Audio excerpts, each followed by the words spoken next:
Comenzamos nuestro programa de hoy junto a Daniel Micheli desde Neumax, que nos habla acerca del automóvil y su tecnología. Hoy vamos a hablar de un tema que hoy por hoy es archiconocido por cualquier automovilista. Y de lo que vamos a hablar hoy es de los escáneres de diagnósticos.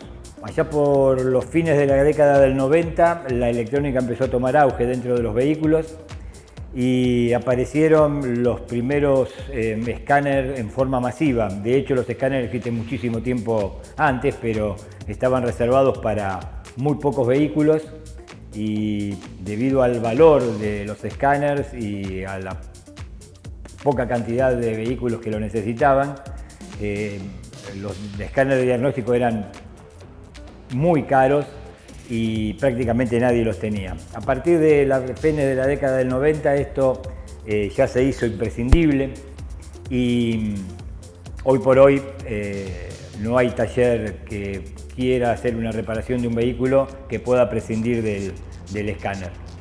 Normalmente los clientes acuden a su mecánico para escanear el auto cuando se enciende la famosa luz de check engine. Esa lucecita con forma de motor que aparece en el tablero y a veces trae mucha preocupación a quien maneja y hace que sea inminente la llamada al mecánico o ir al taller para que el auto sea escaneado.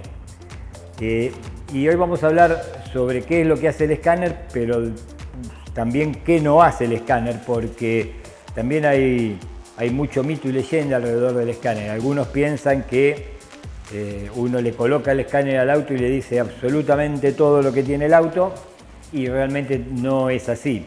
El escáner trabaja en conexión con cualquier circuito electrónico que tenga el auto que pase por su computadora. Los elementos que no tienen un requerimiento electrónico no vamos a poder escanearlo porque no hay conexión tal. Los escáneres comenzaron a funcionar con un sistema que se sigue llamando OBD. Esto es la sigla en inglés de On-Board Scanner, ¿no es cierto? El Diagnostic. On-Board Diagnostic es la sigla exacta, lo que nosotros llamamos diagnóstico a bordo. Todos los autos hoy tienen una toma de diagnóstico. Ya a partir de la década de los primeros años de nuestro siglo, se pasó a otro sistema que se llama el OBD2, que es mucho más completo y que prácticamente puede relacionarse con cada parte electrónica que tenga el vehículo. Ustedes van a ver en la pantalla dos tipos de escáner, de los muchos que hay muchos tipos de escáner, pero básicamente les mostramos estos dos, que en nuestro taller trabajamos con ellos obviamente. Uno de ellos es un sistema que tiene el escáner propiamente dicho y una notebook que hace de conexión con el escáner para leer lo que el escáner está investigando o lo que el escáner está recorriendo.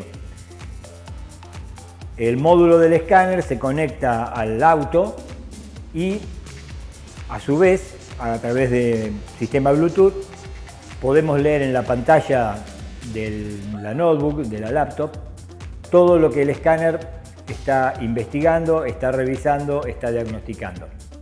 El otro sistema es un sistema un poco más avanzado porque ya no necesitamos de una laptop, de una netbook para conectarnos con el escáner, sino que el escáner en sí es una tablet que tiene todos los elementos necesarios para hacer el diagnóstico y directamente ya lo tenemos en mano y podemos leer a través de la pantalla todas las investigaciones, por decirlo así, que el escáner hace en el vehículo.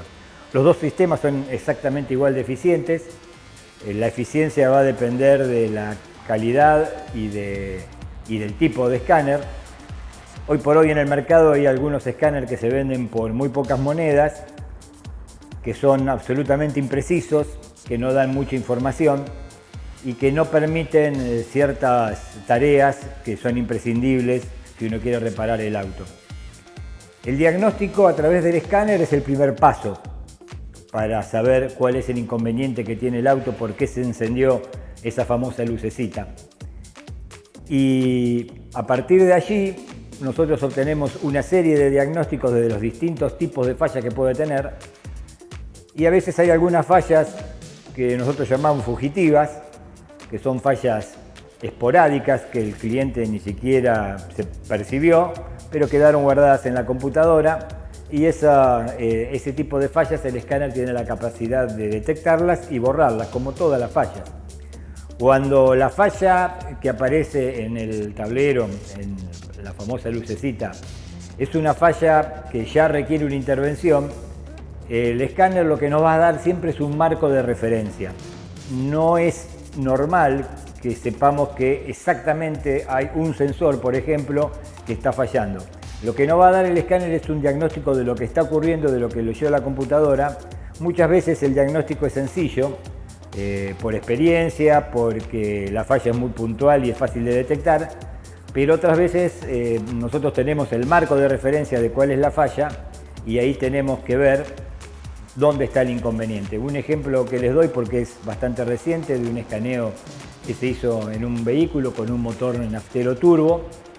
El escáner lo que nos indicaba era que la mariposa motorizada, que ya estuvimos charlando de ella en alguna oportunidad, que es por donde pasa el aire, que es lo que maneja el conductor con el acelerador, y a su vez la computadora del auto toma ese parámetro y lo utiliza para calcular la cantidad de combustible, pero también toma otros parámetros como la temperatura del aire, el caudal del aire.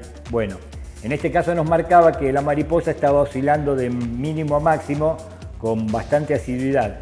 Pero el problema en realidad no era el de la mariposa, esa era la consecuencia. El problema era un tubo que iba desde la salida del turbo hacia la mariposa, que tenía una rajadura. Eso hacía que ahí entrase aire de más y todo eso desconfiguraba los parámetros que la computadora de inyección tenía y marcaba entonces la lucecita famosa, la luz del check engine. ¿Qué sucede?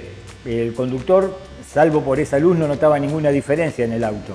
Sí la iba a notar con el paso del tiempo cuando fuera a cargar combustible, porque al tener los parámetros fuera de lugar y tener un exceso de aire, lo que estaba haciendo la computadora era compensarlo con mayor cantidad de combustible.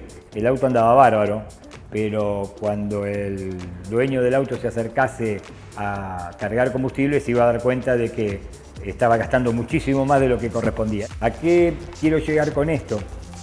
El escáner en sí es una herramienta imprescindible y valiosísima, pero también necesita de la capacidad profesional de quien está leyendo el escáner. No es simplemente me compro un escáner, lo conecto y el escáner me dice la falla es la bujía del cilindro número 1 que está mal. No va a suceder así. En algunos casos, como les digo, la referencia que nos da el escáner es muy precisa y estamos prácticamente a un paso de donde está la falla, pero muchas veces nos da una referencia y tenemos que investigar por qué se produce ese código de falla y dónde está el inconveniente. Y otra de las cosas que normalmente a veces la gente pregunta, compra un auto, lleva el auto al taller y quiere que se lo escaneen para saber cómo está todo, y no vamos a saber cómo está todo. Podemos saber, por ejemplo, si el sistema ABS de frenos está bien, pero no sabemos si tiene las pastillas gastadas, si los discos están bien, si las cintas de freno están nuevas, si hay una pérdida de líquido por algún cilindro. Eso no está conectado electrónicamente. Esto depende de la visualización del mecánico. De repente tiene un ruido en el tren delantero, no lo voy a poder averiguar con un escáner. Nada de lo que es los componentes del tren delantero están conectados al escáner. Tengo que ver si el ruido es porque se rompió un buje, porque una rótula tomó juego, porque un extremo está mal. El escáner no me va a dar ningún indicio si yo lo coloco, sencillamente porque una rótula es un elemento mecánico que no tiene ninguna conexión electrónica. Entonces, para redondear y que quede claro, el escáner nos va a diagnosticar fallas electrónicas de elementos que electrónicamente estén conectados a la computadora del auto. En los frenos puede ser, sí, la parte de ABS de frenos, si se les enciende la luz del ABS, podemos saber o qué sensor funciona mal, o si el problema está en el módulo, o cuál es el inconveniente. Nos marca que hay un exceso de combustible, también podemos leerlo. Nos marca que hay algún tipo de problema en la climatización del auto, también lo podemos leer. Es decir, hay muchas cosas que podemos leer, pero hay cosas que no podemos leer. Nos queda la promesa de ver un escáner de estos funcionando dentro del auto, que lo vamos a ver en una próxima emisión. Y como siempre les digo, nuestros medios de comunicación son variados. Les recuerdo nuestros teléfonos, el 223-523-7253, ahí nos pueden mandar mensajes, llamarnos por teléfono. Nuestras páginas, en nuestras redes sociales, estamos en Instagram y en Facebook, ahí nos pueden buscar y van a encontrar noticias de nuestro taller y noticias del mundo automotriz. Así que nos veremos en una próxima emisión para seguir charlando de este y otros temas, y nos veremos entonces para seguir charlando del automóvil y su tecnología. Te invitamos a que te sumes a nuestra comunidad en Instagram. En esta red social nos vas a poder encontrar como Ciudad Activa TV. Ingresá, seguinos y vas a poder acceder a todos los contenidos del programa. Neumax es Bosch Car Service, diagnóstico computarizado del automóvil. Neumax, servicios y neumáticos de Daniel Micheli, Avenida Libertad 5641. Pinturas, revestimientos, pisos y papeles, todo para tu obra. Pinturerías DRAP, construcción en seco, sistema Steel Frame. Encontranos en redes como @pintureríasdrap. 45 años construyendo junto a vos. Viví la increíble experiencia de disfrutar del mejor café. Eurocafé Tienda. Ahora también en Garay 1428, Casi Olavarría. Y como siempre en la esquina de Bolívar y Catamarca. Seguinos en las redes sociales.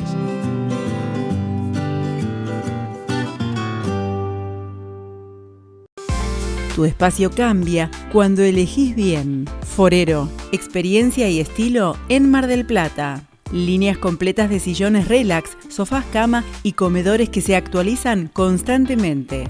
Forero, muebles en Mar del Plata. Colón 3056.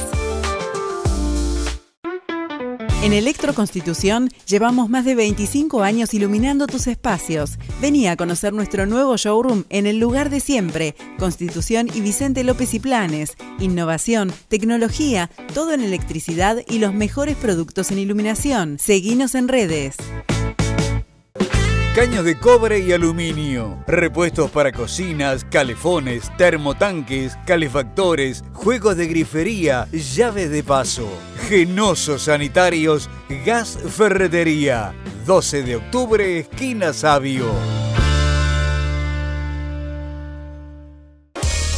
Palomo Refrigeración, más de 60 años en instalaciones comerciales y refrigeración, servicio y asesoramiento personalizado. Palomo Refrigeración, Avenida Jacinto Peralta Ramos 326, WhatsApp 223-305-2430.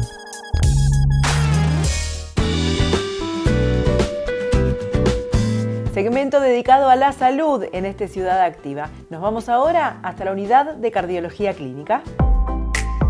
Vinimos una vez más a la unidad de cardiología clínica de Mar del Plata, pero estamos viendo una foto que tiene que ver con el primer Congreso Europeo de Cardio-Oncología en Florencia, Italia. Y hoy vamos a charlar con la doctora Fernanda Petrucci, que por supuesto estuvo presente en este congreso, y no solo eso, sino que además presentó un trabajo que tiene que ver con la realidad de Mar del Plata. Doctora, ¿de qué se trata este trabajo? ¿Por qué decidiste presentarlo?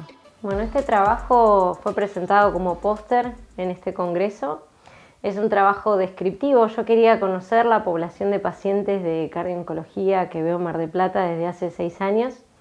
Así que es un trabajo descriptivo que realizamos junto con la doctora Ana Tufare para conocer la población, para conocer el porcentaje de toxicidad por la quimioterapia y el perfil de pacientes que yo evaluaba, y ver si los números se correlacionaban con lo que está descrito en Europa, en Estados Unidos. Nosotros nos guiamos mucho por la Sociedad Europea de Cardiología, por la Sociedad Americana, así que la idea era comparar esos datos con los datos que están a nivel internacional.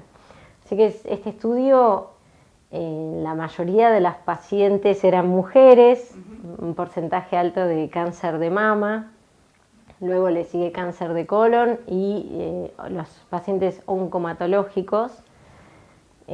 La media de edad era de 62 años en esta población. Y un dato que para mí es importante destacar cuando se evalúan los factores de riesgo, nosotros sabemos que los factores de riesgo de enfermedad cardiovascular y de cáncer se comparten, por eso son las dos principales causas de muerte a nivel mundial. Bueno, el 60% de los pacientes tenían colesterol, la mitad hipertensión, casi la mitad de estos 300 pacientes tenían sobrepeso u obesidad.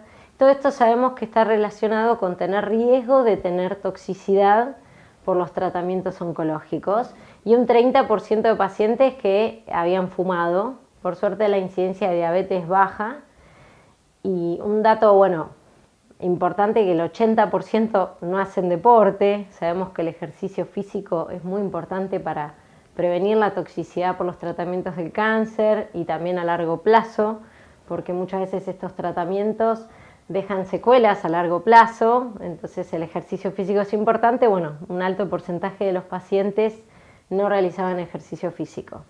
Con respecto a la enfermedad cardiovascular previa, pocos pacientes, un 10% de los pacientes tenían antecedentes de infarto, enfermedad coronaria, arritmias, eso es bajo. Y sí es importante, nosotros estratificamos a los pacientes, significa que los clasificamos según el riesgo. Utilizamos un score de la Sociedad Internacional de Cardio-Oncología, como si fuera un semáforo en bajo, moderado y alto riesgo, y de esta población de 300 pacientes, casi el 60% eran de moderado, alto y muy alto riesgo. ¿De qué depende este riesgo? De los factores del paciente y del tratamiento que van a recibir. ¿Y por qué fue importante saber esto? Porque los pacientes de alto, muy alto riesgo, los pacientes que tienen antecedentes de problemas cardiovasculares o quienes recibieron ya una quimioterapia cardiotóxica y tienen que recibir una segunda, es importante que sean evaluados por un cardio-oncólogo. Así que el porcentaje alto de estos pacientes, y muchos de ellos eran una derivación de prevención primaria, es decir, no tuvieron problemas cardíacos ni problemas por una quimio, pero sabemos que van a recibir un tratamiento que les puede dar un riesgo de tener problemas cardíacos. En cuanto a la toxicidad, los números que yo vi fueron similares a lo que está reportado a nivel mundial. Sí, un 36% de pacientes con cardiotoxicidad y 10% de pacientes con disfunción del ventrículo izquierdo, que esto coincide con lo que está reportado.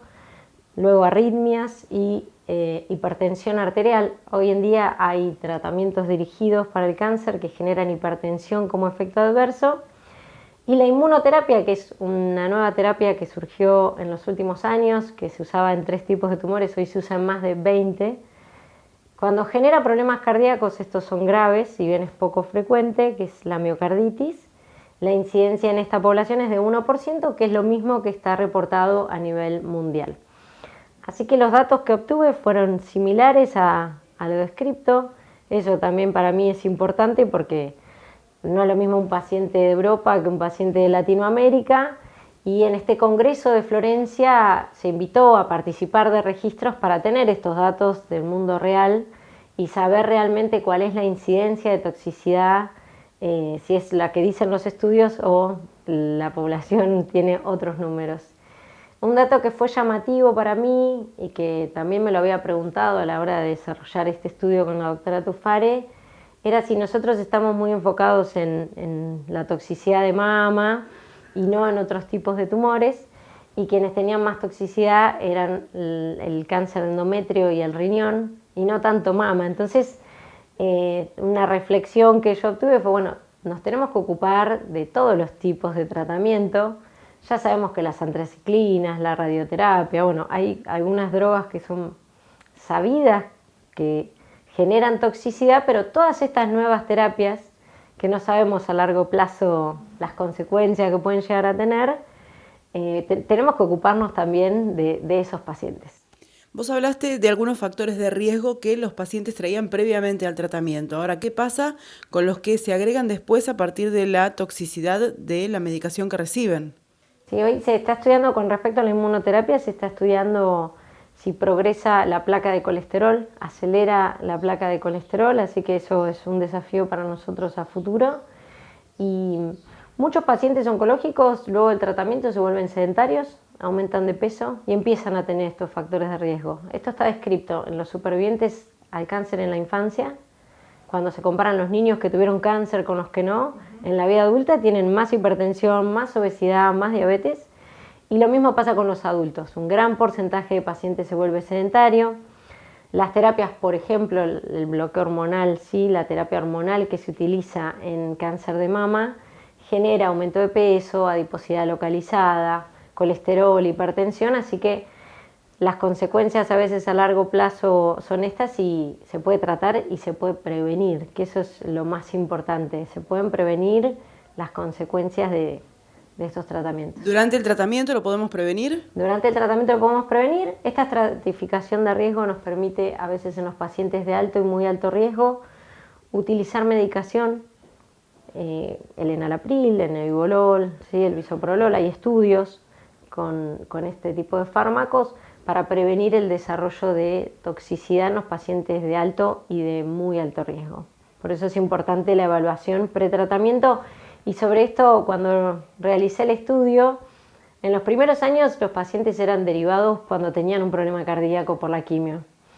Y cuando yo evalué la principal causa de derivación, hoy en día es la evaluación prequimio. Y eso tiene que ver con que a lo largo de estos 6 años se ha logrado un trabajo en equipo, se ha logrado un trabajo junto con oncólogos y hematólogos y derivar al paciente antes para tener estudios basales y luego, si desarrolla toxicidad, poder compararlos. Bueno, eso fue un cambio que también vi a lo largo de estos años con respecto a los pacientes de Mar del Plata. Son pacientes que además requieren vigilancia y seguimiento permanente, tanto antes como durante el tratamiento y después también. Después también. El seguimiento depende si el paciente tuvo un problema cardíaco o no. Los pacientes que no tuvieron problemas cardíacos se hacen un control dentro del año. Y luego lo que se recomienda es que se hagan un electro todos los años y que esa consulta permite también controlar la presión, la diabetes, estos factores de riesgo como dije. Cada 5 años se tiene que hacer un ecodoppler y una prueba de esfuerzo en quienes recibieron tratamientos tóxicos, ¿no? En todos los pacientes que recibieron quimio. Y la radioterapia solo si fue irradiado el corazón. Si no, no, esto es importante aclararlo. Y en los pacientes que sí tuvieron toxicidad, bueno, el seguimiento por supuesto que es más cercano, es cada 3 meses durante el primer año, luego al año y a los 3 años se vuelven a hacer ecodoppler, prueba funcional y luego cada 5 años se reevalúa porque cada 5 años es un nuevo paciente. Tal vez tenemos un paciente que no tenía hipertensión ni diabetes y a los 5 años desarrolla algún factor de riesgo que no tenía. Podemos, vos lo decías hoy también, mientras se va realizando el tratamiento del cáncer, ir puntualizando en algunos factores muy específicos que tienen que ver con evitar daños mayores después, en el futuro. Sí, se puede optimizar.